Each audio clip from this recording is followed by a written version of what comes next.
رحمان اس وقت تقریب سے خطاب کر رہے ہیں. کیا گیا اور آپ نے دیکھا کہ 2018 کے الیکشن میں جب تاریخ کی بدترین دھاندلی کی گئی اور ایک جعلی اکثریت پاکستان پر مسلط کی گئی تو ایک سیاسی عدم استحکام آیا.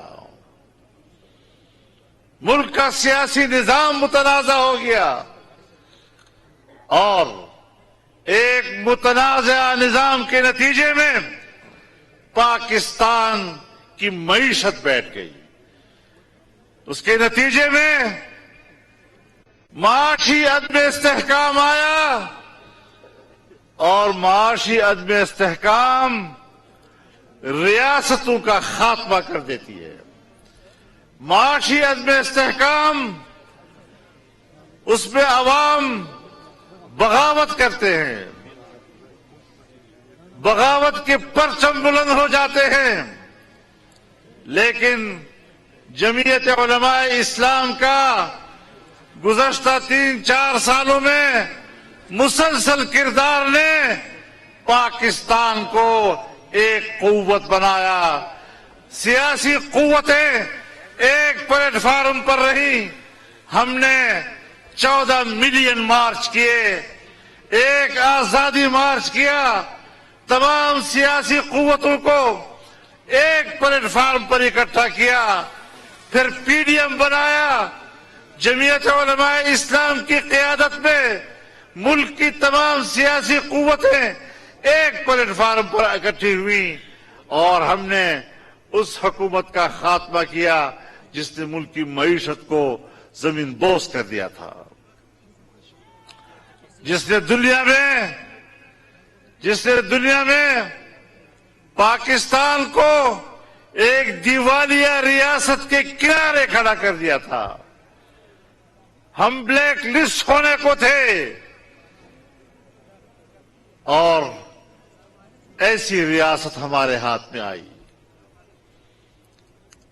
ایک ڈوبتی ہوئی کشتی جس کو ہم نے سہارا دیا اور آج وہ کشتی رفتہ رفتہ ساحل کی طرف رواں دواں ہے. میرے محترم دوستو,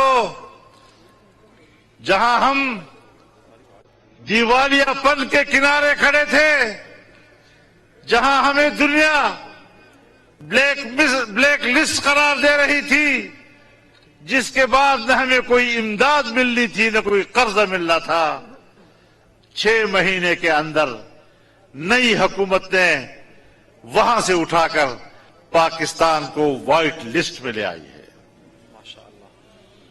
پاکستان کے لیے بیرونی امداد کے راستے کھل گئے ہیں, لیکن اب بھی ہم دلدل میں ہیں, اب بھی ہم مشکلات میں ہیں. ہم نے پہلی مرتبہ پاکستان کی تاریخ میں اپنی حکومت سے یہ منوایا کہ وفاقی شرعی عدالت نے سودی نظام کے خاتمے اور سود سے پاک معیشت کو ملک میں نافذ کرنے کے لیے جو فیصلہ دیا ہے اس پر عمل درآمد کیا جائے گا.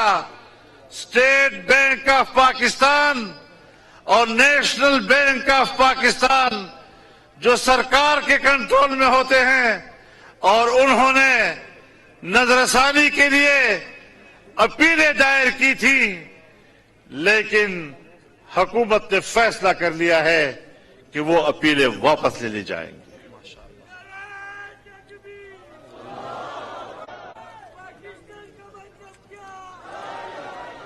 نعرہ تکبیر! جمعیت علماء اسلام زندہ ہے جمعیت! زندہ ہے جمعیت! میرے محترم دوستو, ہم نے معاملہ یہاں تک نہیں چھوڑا. ہم نے علماء کرام کی خدمت میں درخواست کی کہ اس حوالے سے تمام مکاتب فکر کے علماء کرام پر مشتمل اور پاکستان کی تاجر اور کاروباری طبقے پر مشتمل ان کے نمائندوں پر مشتمل ایک